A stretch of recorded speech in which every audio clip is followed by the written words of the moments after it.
ولا ينال فضل العلم. اوكي. طيب ولا ينال فضل العلم.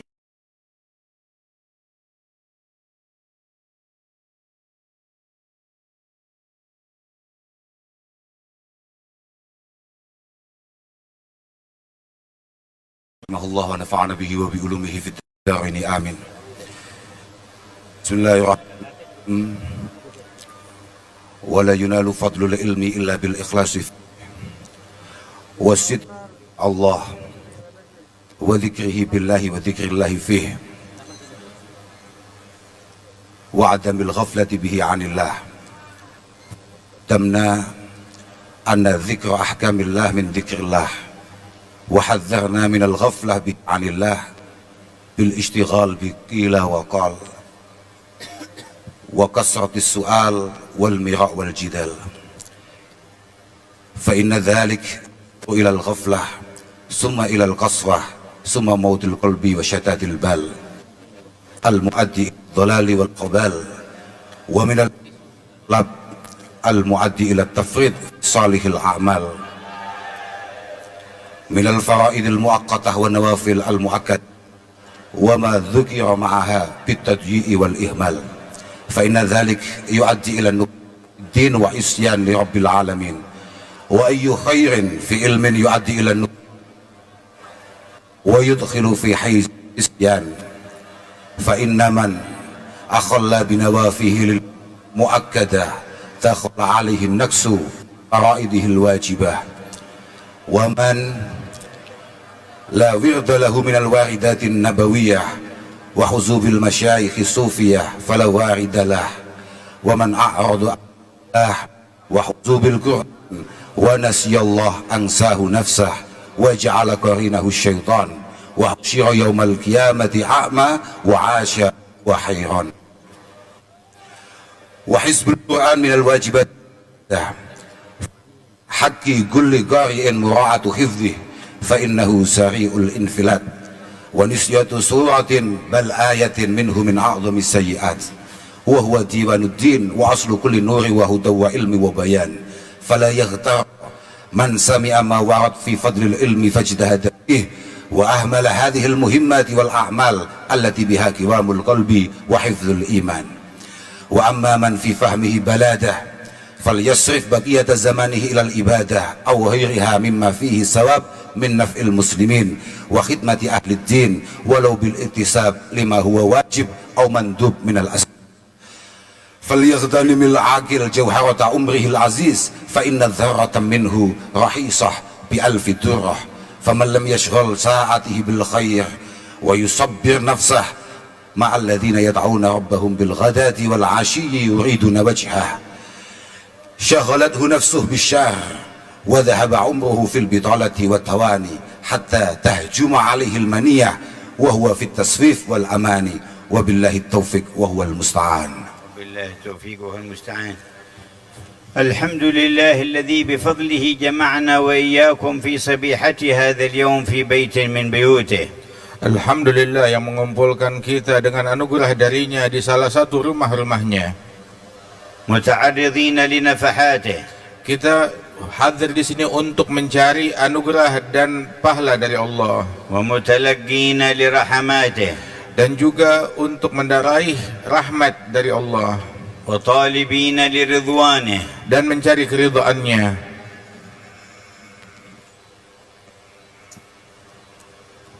والدخول في دائرة أمانه. Dan kita dapat masuk di dalam lingkaran keimanan. له الحمد والمنة. Untuk Allah Ta'ala segala puji syukur kita.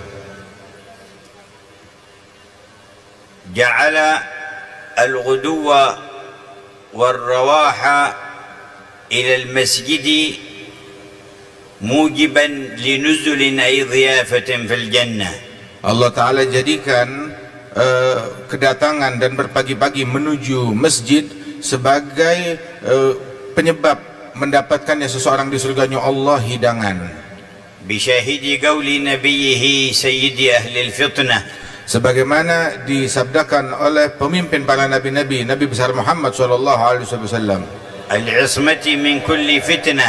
yang mana ucapan beliau adalah penyelamat dari segala macam bentuk fitnah. من غدا إلى المسجد أو راح أعد الله له نزلا في الجنة كلما غدا أو راح. Beliau bersabda, barang siapa yang pada pagi hari atau pada petang hari berjalan menuju ke masjid, maka Allah Ta'ala jadikan baginya hidangan besok di surga tiap kali dia pergi ke masjid.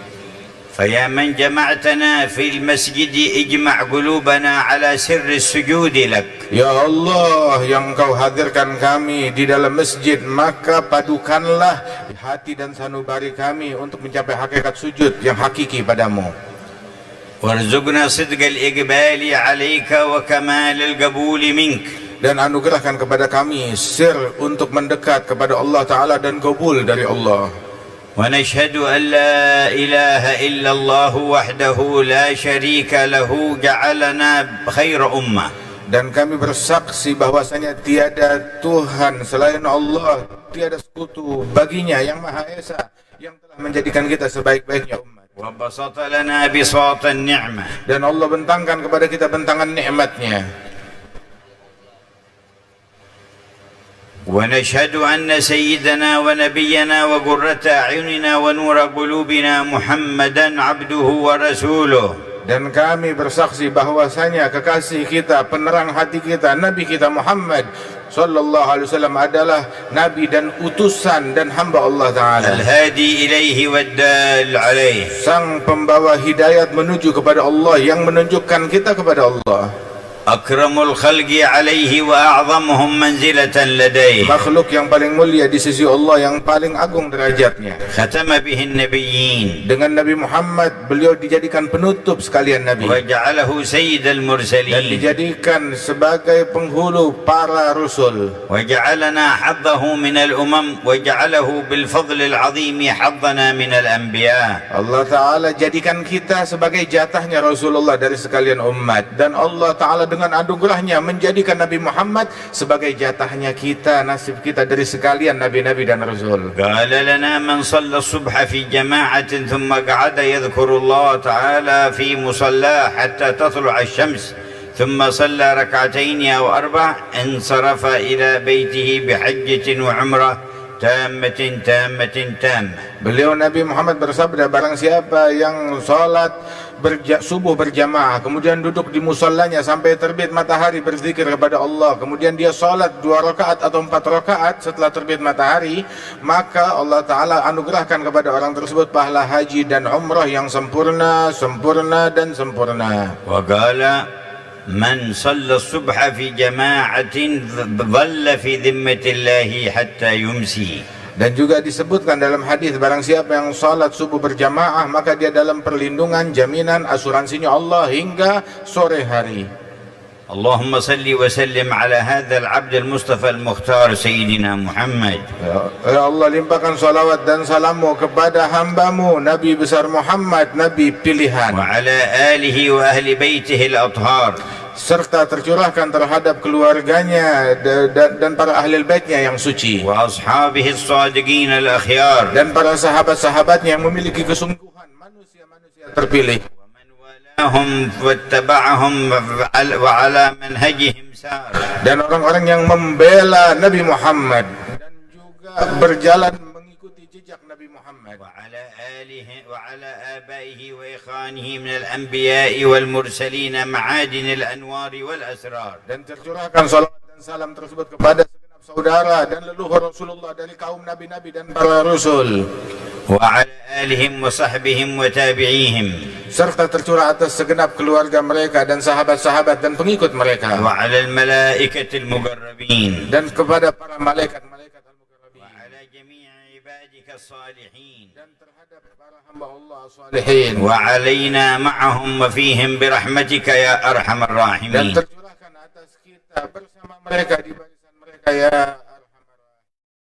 فقد بين سيدنا الإمام العارف بالله الحبيب عبد الرحمن بن عبد الله بن أحمد بالفقيه تلميذ الإمام الحداد الذي كان يقول عنه إنه علامة الدنيا ويقول والله ما في الأكوان مثل عبد الرحمن، بين لنا شان هذا الدين وأنه بمجموعه يتوضح في 4 دوائر الدائرة الأولى دائرة الإسلام والإيمان، والدائرة الثانية دائرة العلم والبيان، والدائرة الثالثة دائرة الإحسان، والدائرة الرابعة دائرة العرفان.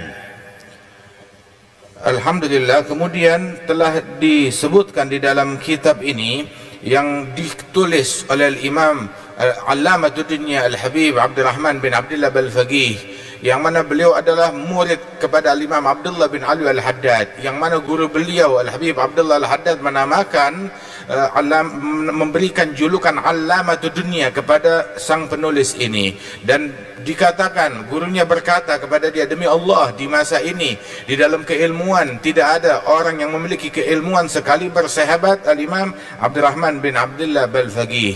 Dan sesungguhnya beliau menyebutkan di dalam kitab ini perkara-perkara agama itu yang memiliki 4 lingkaran, yang mana lingkaran yang pertama adalah lingkaran Islam dan iman, lingkaran yang kedua adalah lingkaran ilmu dan bayan, lingkaran ketiga adalah lingkaran ihsan, kemudian lingkaran yang keempat yang adalah lingkaran irfan. Wal muradu bil irfan al ma'rifatul khassa bir rahman. Dan yang dimaksud dengan irfan adalah ma'rifah, pengenalan yang khusus kepada Allah Ta'ala. Wa qad syaraha lana ma'ani ad-dairah al-ula wa hadha akhiru ma dzakara fi ad-dairah al-thaniyah. Dan telah dijelaskan oleh beliau penjelasan dari lingkaran pertama Islam dan iman, dan yang dibaca barusan adalah penutup daripada bahasan tentang lingkaran yang kedua, ilmu dan bayan.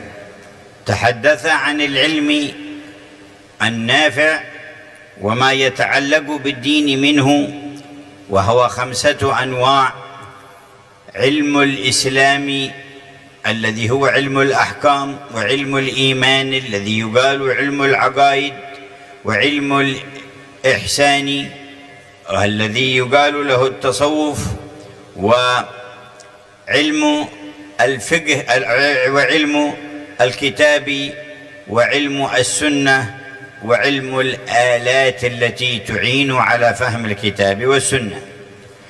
Dan dijelaskan di dalam lingkaran ini oleh beliau tentang ilmu-ilmu yang bermanfaat, yang mana ilmu-ilmu yang bermanfaat itu terbagi menjadi 5 bagian.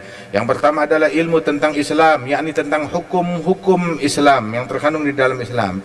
Dan yang kedua adalah ilmu tentang iman, yakni maknanya tentang akidah di dalam keyakinan kita dalam agama Islam ini. Dan yang ketiga adalah tentang ihsan atau dikenal ilmu tasawuf. Yang keempat adalah tentang Alkitab dan tentang sunnahnya Rasul sallallahu alaihi wasallam. Dan ilmu yang kelima adalah alat untuk mendekatkan kita kepada pemahaman dalam menyelami itu semua. Wa dzakara anna man kana lahu fahmun waqqad yanbaghi an yattasi'a fi hadhihi al-ulum. Dan disebutkan oleh beliau, barang siapa yang memiliki kecerdasan yang kuat, maka silahkan diperkenankan dan dianjurkan oleh beliau untuk mengambil ilmu ini dengan sebenar-benarnya, secara luas. Bisyarat al-ikhlasi fi talabiha liwajhillahil karim. Namun dengan syarat keikhlasan, dia menuntut ilmu itu semata-mata untuk mencari ridha-Nya Allah. Wa مزجها بذكر الرحمن تبارك وتعالى فيذكر الرحمن بها ويذكر الرحمن فيها.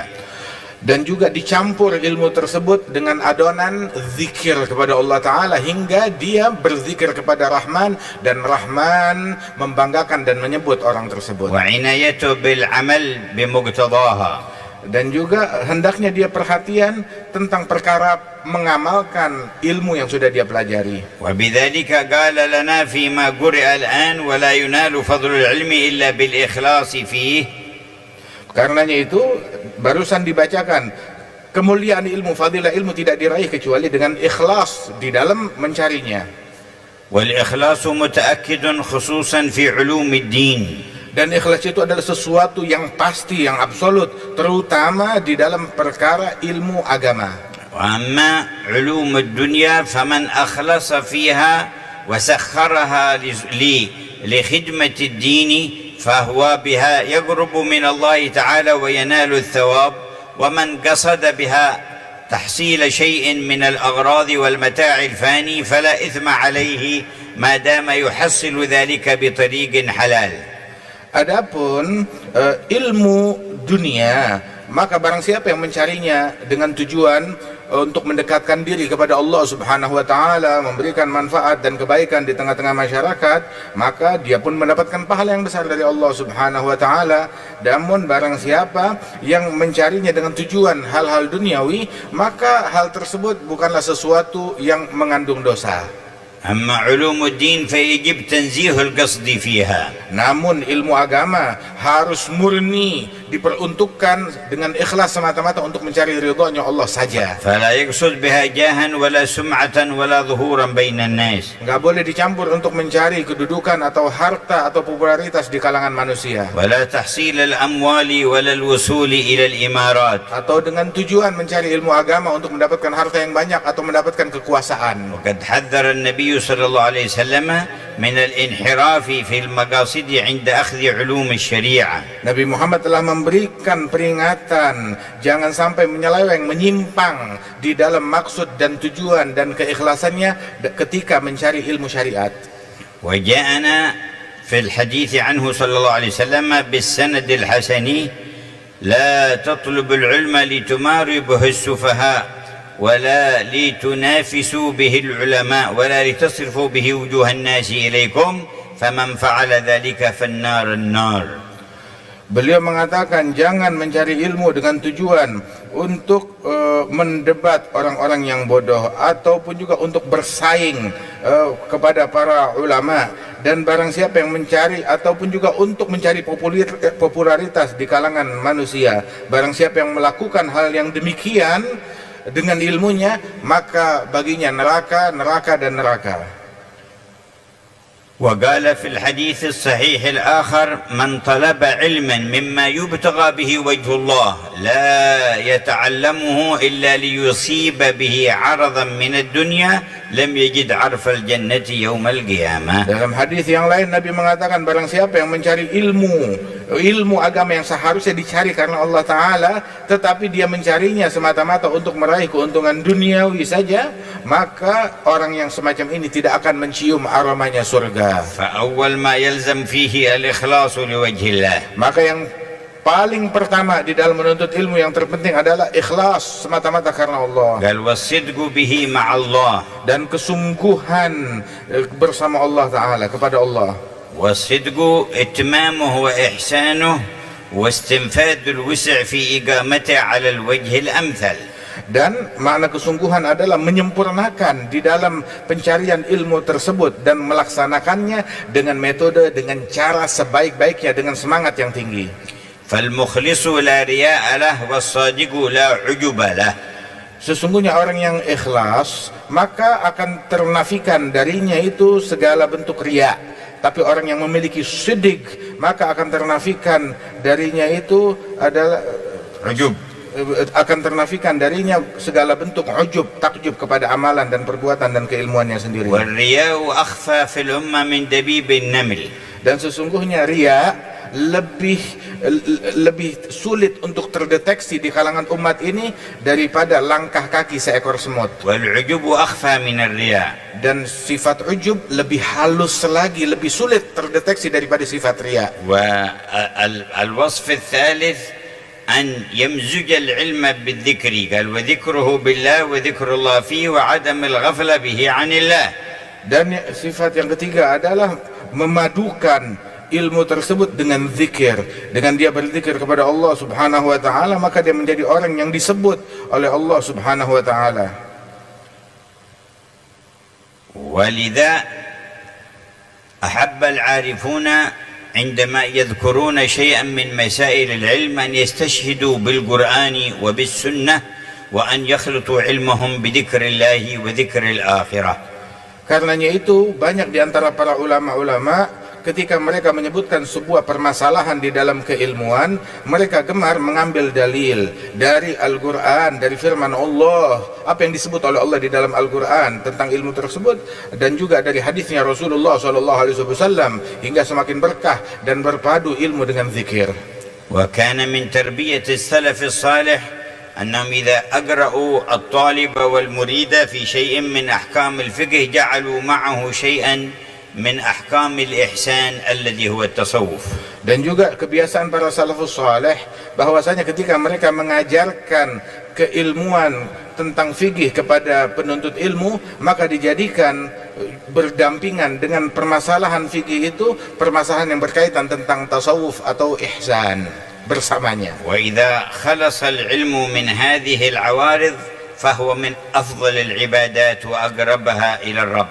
Apabila ilmu selamat daripada jebakan-jebakan yang berbahaya ini dan perangkap-perangkapnya, maka ilmu tersebut akan demikian bermanfaat, akan demikian berkah dan bercahaya. وأن تحول إلى قيل وقال وكثرة جدال وحسد وتطاول على الآخرين ورغبة في الدنيا وما إلى ذلك فهو إلى الجهل أقرب، وهو من أسباب الوصول إلى العذاب في الآخرة.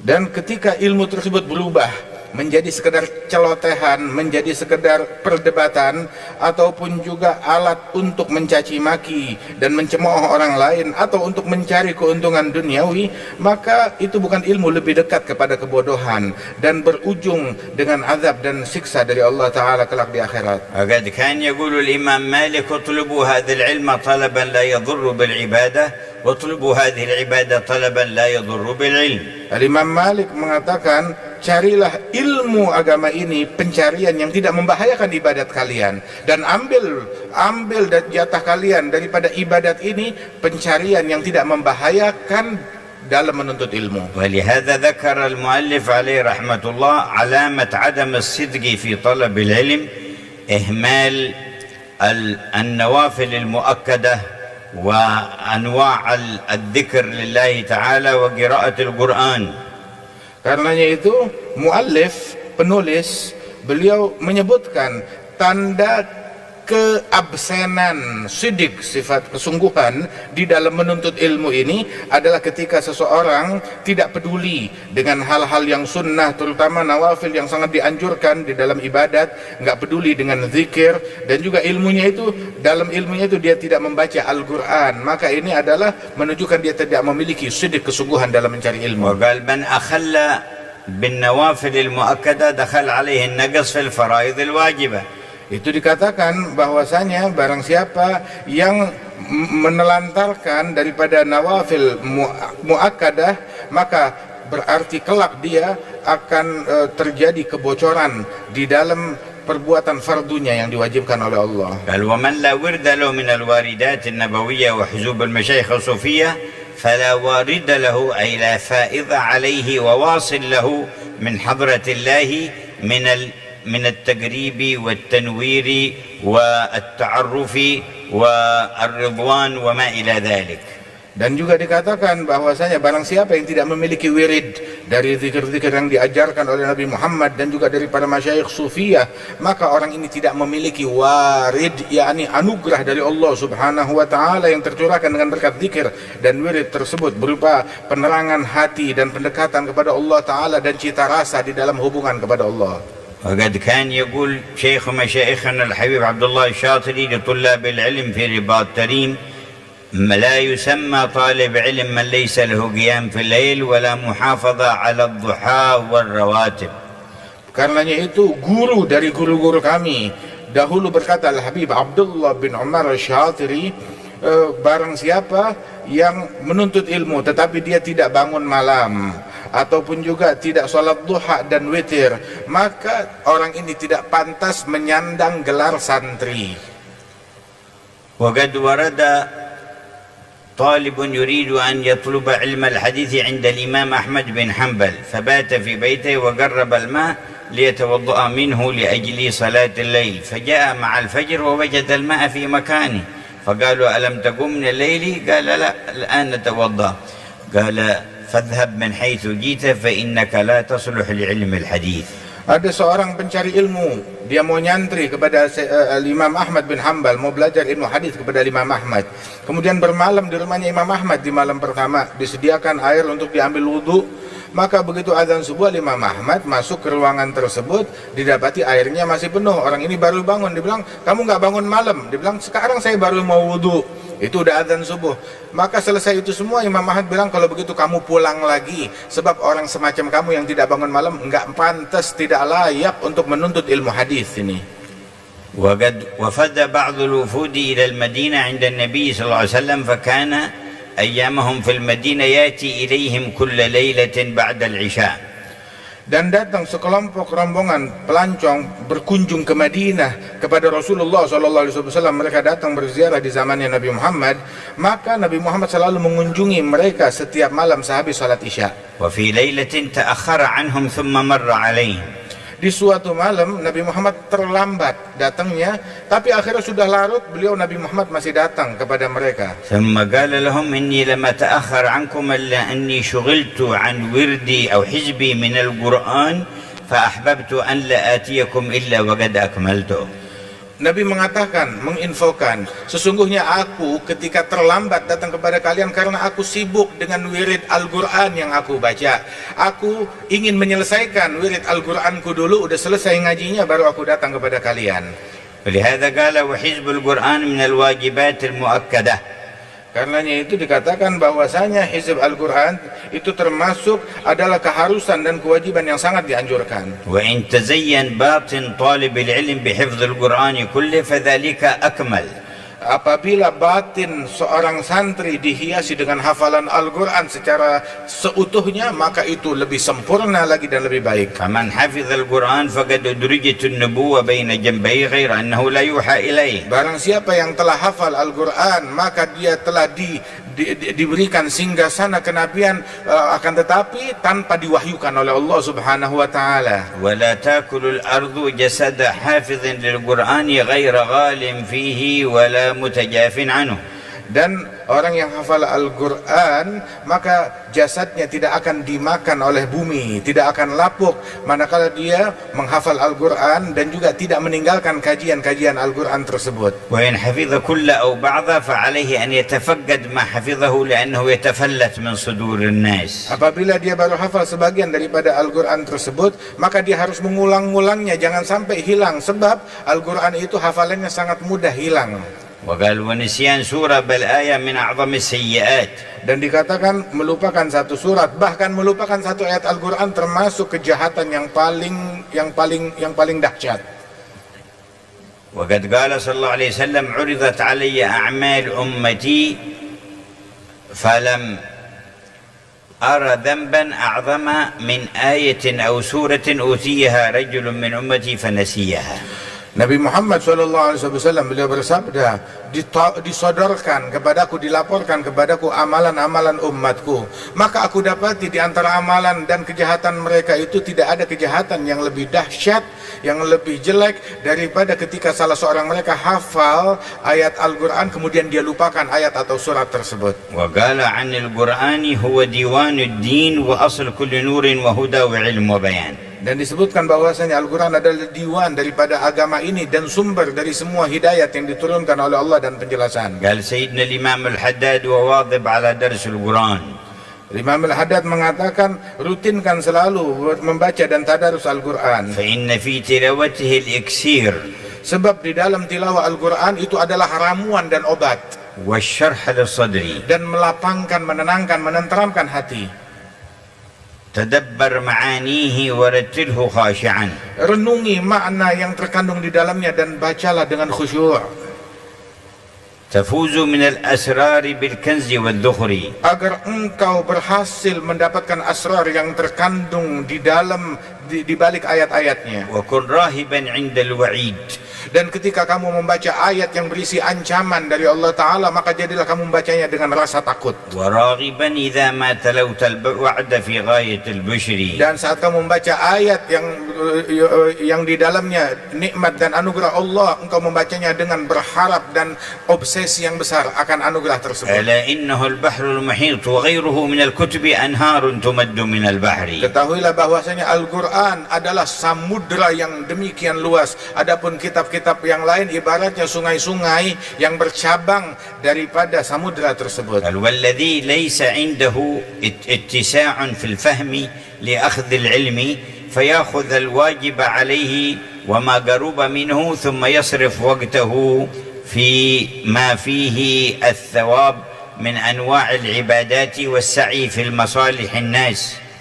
Dan dikatakan bahwasanya seseorang yang tidak memiliki kecerdasan yang mumpuni di dalam mencari ilmu, maka silakan gunakan umurnya yang berharga tersebut untuk pertama mengambil keilmuan yang wajib yang dia pelajari dulu, kemudian sisanya dia gunakan untuk melakukan hal-hal terutama yang bisa memberikan manfaat kepada manusia lain. فإن السعي في مصالح المؤمنين من أعظم ما يقرب إلى رب العالمين. Sebab berupaya di dalam membantu kemaslahatan kaum mukminin itu termasuk adalah salah satu pahala dan proses pendekatan kepada Allah yang sangat tinggi. وكان سيدنا عبد الله بن المبارك عليه رضوان الله تعالى يقول: لولا هؤلاء العلماء الدعاء إلى الله ما اتجرت ولا اشتغلت بالتجارة وإنما يتجر من أجل أن ينفق على العلماء. Al-Imam Abdullah bin Mubarak rahimahullah, beliau mengatakan kalau bukan karena mereka, yakni para ulama dan para pendakwah dan para sholihin tersebut, niscaya aku tidak akan berbisnis mencari dunia ini. Namun aku berbisnis mencari dunia ini adalah untuk menyantuni mereka, membantu mereka agar mereka fokus di dalam pencarian ilmu dan dakwah mereka. وكان من تلامذته إسماعيل بن إبراهيم والد سيدنا الإمام البخاري. Dan di antara murid Abdullah bin Mubarak adalah Imam Ismail bin Ibrahim bin Bardizbah al-Bukhari yang merupakan ayah dari sahibus sahih hadzal Imam al-Bukhari. وكان من أثر تربيته به يقول محمد بن إسماعيل هذا: أرجو أن أخرج من الدنيا ولم يختلط بمال تجارتي درهم من شبهة واحد. Ayah Al-Imam Al-Bukhari, Al-Imam Ismail bin Ibrahim, beliau mengatakan, beliau adalah pebisnis dan dia berkata, saya berharap saya keluar dari dunia ini sedangkan harta yang saya punya tidak tercampur dengan harta yang tidak baik, yang syubhat atau apalagi yang haram yang ada di dunia ini. ويقول صلى الله عليه وسلم لسيدنا أبي هريرة: لأن تمشي في حاجة مسلم فتقضيها له خير لك من أن تعتكف في مسجد هذا 10 سنين. Nabi Muhammad berkata kepada Abi Hurairah, sahabat beliau, bahwasanya engkau berjalan berupaya untuk membantu hajat saudaramu, itu lebih besar pahalanya daripada engkau i'tikaf di masjidku ini selama 10 tahun. وقال من جهز غازيا فقد غزا. Dan di dalam hadis, barang siapa yang membiayai, menyiapkan pembiayaan untuk seorang yang mujahid di jalannya Allah, maka dia telah seperti berghazwa atau berjihad di jalannya Allah. كذلك الثواب العظيم في كفالة اليتيم. Begitu juga pahala yang besar yang terkandung di dalam menyantuni atau merawat anak yatim. ولا ينقص عن هذا الثواب كفالة طالب علم ترجى نجابته مخلص لوجه الله تعالى أو معلم داع إلى الله على بصيرة. Dan juga termasuk juga yang pahalanya besar adalah bagian daripada itu semua ketika menyantuni seorang santri yang sungguh-sungguh belajar menuntut ilmu agama, mendekatkan diri kepada Allah Ta'ala, atau menyantuni seorang pengajar ilmu agama yang dengan dia menyantuni orang-orang yang semacam ini pahalanya sangat besar di sisi Allah Ta'ala. فيكون له لكل من ساعده فيكون لكل من ساعده مثل أجره فيما يتعلم ويعلم. Maka ketika dia membantu santri, dia dapat pahalanya santri. Ketika dia membantu ustadz, dapat pahalanya ustadz. Yang membantu siapapun juga, dia mendapatkan pahala daripada profesi kebaikan orang tersebut. ثم حث على اغتنام جوهرة العلم العزيز العمر العزيز. Kemudian penulis menganjurkan kepada para pembacanya untuk mengambil kesempatan di dalam menjaga umurnya yang sangat mahal umur itu. وقال أن الذرة من العمر لا تساويها ولا تكون في ثمنها 1000 درة بل هي رخيصة أمام 1000 درة من درر المتاع الفاني. Dan dikatakan bahwasanya setitik atau sedetik daripada umurmu itu lebih mahal, lebih berharga daripada 1000 berlian. Sungguh 1000 berlian itu terlalu murah dibandingkan sedetik daripada hidup kita. وكان الإمام طاهر بن حسين وأخوه الإمام عبد الله بن حسين أيام طلبهما العلم يقول له: لا نحب أن نضيع أوقاتنا إني أرى